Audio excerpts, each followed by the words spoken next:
बिहार में साल के आखिर में विधानसभा चुनाव होने हैं। ऐसे में सभी पार्टियां अपनी अपनी जीत की तैयारी में जुटी हुई है। एक तरफ जहां एनडीए है, वहीं दूसरी ओर विपक्षी गठबंधन है, जिसमें आरजेडी और कांग्रेस दोनों ही अपनी सियासी तलवार को धार देने में जुटे हुए हैं।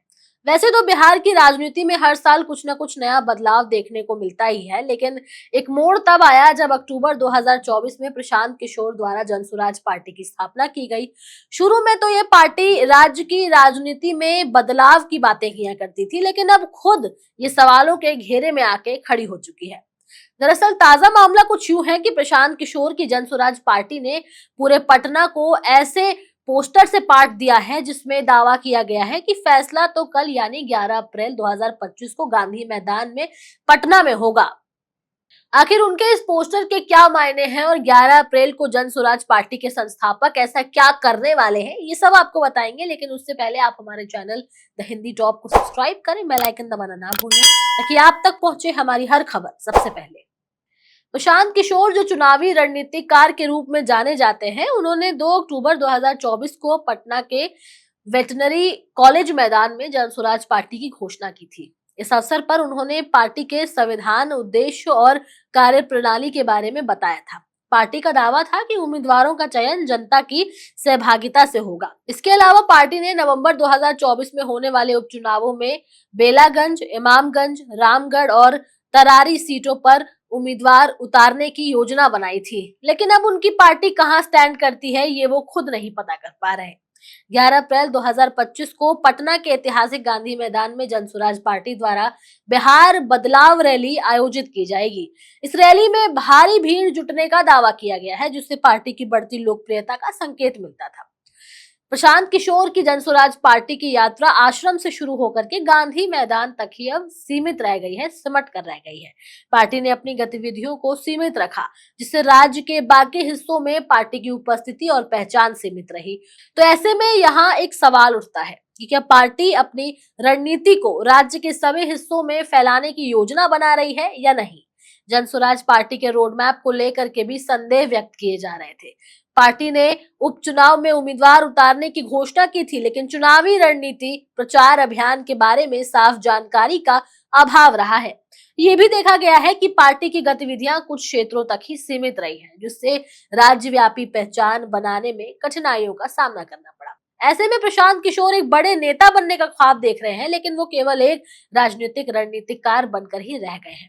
अक्सर उनको बाकी पार्टियों का और नेताओं का भविष्य बताते हुए सुना गया है, लेकिन आज तक उन्होंने कभी ये बात साफ नहीं की कि आने वाले चुनाव में उनकी पार्टी का रोड मैप क्या होगा, उनकी पार्टी कहां स्टैंड करेगी। बिहार में रैलियों की भीड़ कभी चुनावी ताकत का संकेत मानी जाती थी, लेकिन हाल के चुनावों में ये देखा गया कि भारी भीड़ भी वोटों में परिवर्तित नहीं हो पाती है। अब उदाहरण के लिए आपको बता देते हैं, लोकसभा चुनाव 2024 जिसमें कई नेताओं की रैलियों में भारी भीड़ देखने को मिली थी, लेकिन इसका प्रतिफल चुनावी परिणामों में नहीं देखा गया। इससे साफ होता है कि रैलियों की भीड़ और चुनावी सफलता के बीच सीधा संबंध नहीं होता है। अब पीके की भी ये रैली चुनावी साल की पहली रैली होगी, तो ऐसे में बिहार चुनाव में बदलाव होना है या नहीं, ये 11 अप्रैल को प्रशांत किशोर की रैली में उमड़ी भीड़ से पता चलेगा। अब यही पोस्टर पीके के लिए मुसीबत बन जाएगी अगर वो ऐसा करिश्मा नहीं दिखा पाते हैं, और अगर उनका दावा सही हो गया तो सत्ता से लेकर के विपक्ष तक को ये सीधी चुनौती दे सकता है। ऐसे में सवाल ये भी है कि पीके ने गांधी मैदान ही क्यों चुना अपनी रैली के लिए। दरअसल गांधी मैदान का अपना ही एक अलग इतिहास है। आजादी के पहले यहाँ महात्मा गांधी ने भी सभा की थी।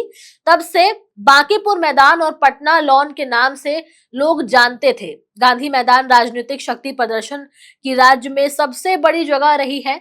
जेपी ने छात्र आंदोलन का आगाज जो किया था वो यहीं से किया था। दिवंगत अटल बिहारी वाजपेयी की जनसभाओं से लेकर के राष्ट्रीय जनता दल के राष्ट्रीय अध्यक्ष लालू प्रसाद यादव की गरीब रैली, महारैली तक का ये गवाह रहा है। यहाँ खुद नरेंद्र मोदी ने प्रधानमंत्री बनने से पहले यही 23 अक्टूबर 2023 को आतंकी बम धमाकों के बीच रैली की थी। तो ऐसे में शायद प्रशांत किशोर भी ये सोच रहे होंगे कि गांधी मैदान में इस रैली की शुरुआत करके उनको राजनीति में उनकी पहली रैली में अच्छी शुरुआत मिलेगी। जन स्वराज पार्टी की स्थापना और उसके बाद की गतिविधियां बिहार की राजनीति में एक नया प्रयोग प्रतीत होती है। लेकिन एक सवाल यहाँ भी है कि क्या बिहार की धरती एक प्रयोगशाला बन चुकी है कि जो भी आए वो नेता बनने का ख्वाब देखे? अब प्रशांत किशोर जो सिर्फ एक रणनीतिकार बनकर के ही रह गए हैं और उनका कोई एजेंडा नहीं रहा है या फिर उनकी पार्टी कहाँ स्टैंड करती है उनको ये नहीं पता है, वो भी अब एक बड़ा नेता बनने के सपने देख रहे हैं। हालांकि उनकी पार्टी के रोडमैप की स्पष्टता की कमी ने कई सारे सवाल पहले भी खड़े किए हैं। आने वाले समय में अब ये देखना होगा कि अपनी रणनीतियों को वो कैसे लागू करते हैं और 11 अप्रैल को होने वाली रैली में क्या होता है ये तो वक्त ही बताएगा। बहरहाल अब आप लोगों की इस पर क्या राय है, आप हमें कमेंट सेक्शन में जरूर बताएं। कैमरे के उस पार मेरा साथ दे रहे थे मेरे साथी शिव कुमार, मैं आपके साथ तनु चतुर्वेदी। हमारे चैनल द हिंदी टॉप को सब्सक्राइब करें, हमें एक्स यानी ट्विटर, फेसबुक और इंस्टाग्राम पर भी फॉलो करें।